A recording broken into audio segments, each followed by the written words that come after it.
الف لام را، یہ کتاب روشن کی آیتیں ہیں. ہم نے اس قرآن کو عربی میں نازل کیا ہے تاکہ تم لوگ سمجھ سکو.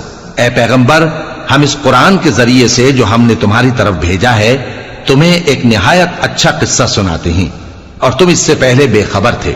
جب یوسف نے اپنے والد سے کہا کہ ابا، میں نے خواب میں 11 ستاروں اور سورج اور چاند کو دیکھا ہے، دیکھتا کیا ہوں کہ وہ مجھے سجدہ کر رہی ہیں. انہوں نے کہا کہ بیٹا، اپنے خواب کا ذکر اپنے بھائیوں سے نہ کرنا، نہیں تو وہ تمہارے حق میں کوئی چال چلیں گے.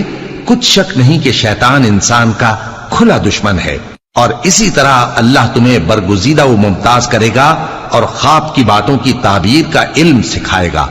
اور جس طرح اس نے اپنی نعمت پہلے تمہارے دادا پر دادا ابراہیم اور اسحاق پر پوری کی تھی، اسی طرح تم پر اور اولاد یعقوب پر پوری کرے گا. بے شک تمہارا پروردگار سب کچھ جاننے والا ہے، حکمت والا ہے. ہاں، یوسف اور ان کے بھائیوں کے قصے میں پوچھنے والوں کے لیے بہت سی نشانیاں ہیں.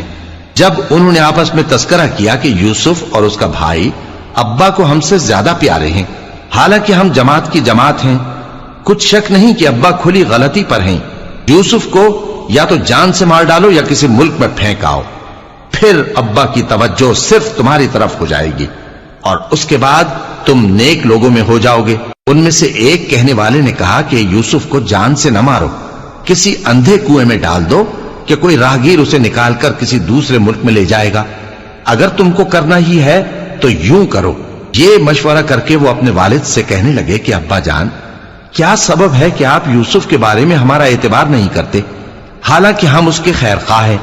کل اسے ہمارے ساتھ بھیج دیجئے کہ خوب میوے کھائے اور کھیلے کودے، ہم اس کے نگہبان ہیں. انہوں نے کہا کہ یہ امر مجھے غمناک کیے دیتا ہے کہ تم اسے لے جاؤ، یعنی وہ مجھ سے جدا ہو جائے، اور مجھے یہ بھی خوف ہے کہ تم کھیل میں اس سے غافل ہو جاؤ اور اسے بھیڑیا کھا جائے.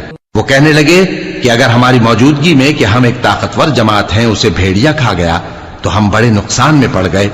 غرض جب وہ اس کو لے گئے اور اس بات پر اتفاق کر لیا کہ اس کو اندھے کنویں میں ڈال دیں، اور ہم نے یوسف کی طرف وحی بھیجی کہ ایک وقت ایسا آئے گا کہ تم انہیں ان کے اس سلوک سے آگاہ کرو گے، اور ان کو اس وحی کی کچھ خبر نہ ہوگی. اور یہ حرکت کر کے وہ رات کے وقت باپ کے پاس روتے ہوئے آئے.